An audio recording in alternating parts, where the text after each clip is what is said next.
I'm GreenLycan, here to help you find your next favourite game, and today we're going to be answering the question, is houseflipper 2 a better sequel? houseflipper 2 starts with you taking jobs from people in a town. These jobs include things like cleaning their house, painting, and even furnishing it for them. You complete jobs to earn money, and when you have enough, you can start buying your own properties and renovating them in order to sell them for a profit. The quest screen tells you everything that you need to know about what you have to do to complete a job. This includes things like cleaning stains, picking up rubbish, painting walls, buying and selling new objects, to name a few. Skill points are earned by doing tasks that are involved with that skill, so to upgrade the painting skill, for example, you have to paint. It's as simple as that. So let's get into the details. So for some reason, the assembly of things like plumbing in the toilet, sink and bath are gone, and instead they've been replaced with a menu that allows you to assemble certain items in order to get a store discount. This is a fun addition to the game, and it is very in-depth. During the assembly, you have to do everything from drilling a hole in the wall, placing the hammer in the wall plug, then screwing in the screw and placing the item like a picture frame. It's very in-depth, and I'm not sure why it isn't an option when it comes to decorating the house. I'd love to do this for putting up pictures and clocks and other things in the house. Though it would get boring for some people, it does add a layer of realism, and a lot of people would appreciate it.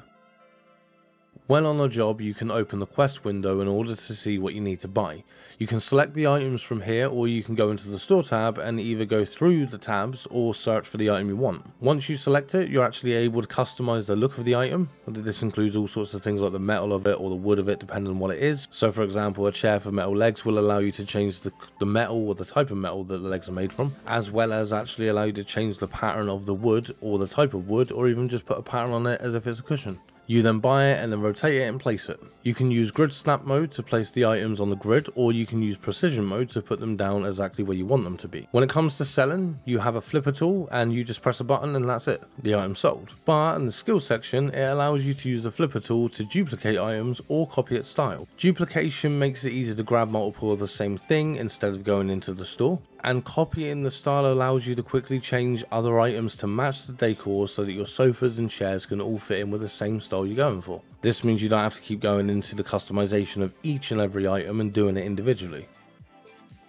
Now this is one area where the developers have definitely improved on the original. In the original, you held a button and moved along the wall as lines of the wall got painted. In houseflipper 2, you buy the paint and place it, then with the roller equipped, you select the area that you want to paint, then you add the paint to your roller and you hold the button in order to put the roller onto the wall itself. Then you move the roller around and paint the wall, occasionally refilling the roller with paint. When it comes to tiles and wallpaper, you buy them, you place them, and then using the correct tiling tool, you select the tiles or wallpaper and then place them as a square section onto the wall or on the floor. The skill section will allow you to increase the roller size, hold more paint, and with the tiling and wallpaper, it can actually increase the square so that you can place more tiles and wallpaper in a larger area. Cleaning is probably one of the most boring parts of the game, but it is a necessity. You do have to clean up. Cleaning includes scrubbing walls and floors to get rid of stains. You do start with a basic cloth or brush depending on what you're cleaning.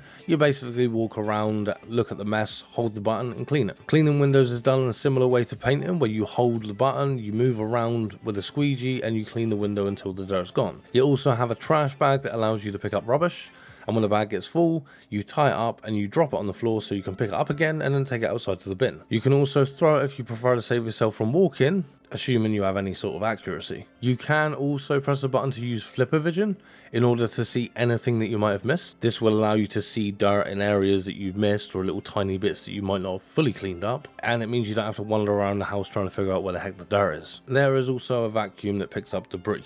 Skill wise, you can increase the trash bag capacity, clean faster, and increase the area affected when picking up rubbish or scrubbing stains. And it gives you the ability to gain 100% of the value of sellable items that you accidentally click on with the trash bag when it comes to cleaning.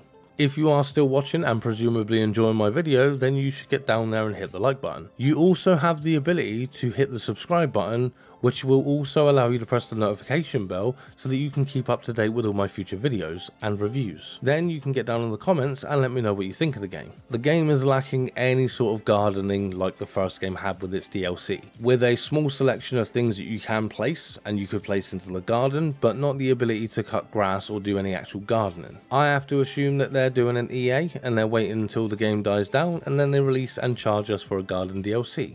Unfortunately, this is the way it works. However, With the first game having a great garden DLC, it's something that I'm hoping to see, and also hope they're realistic with the pricing this time.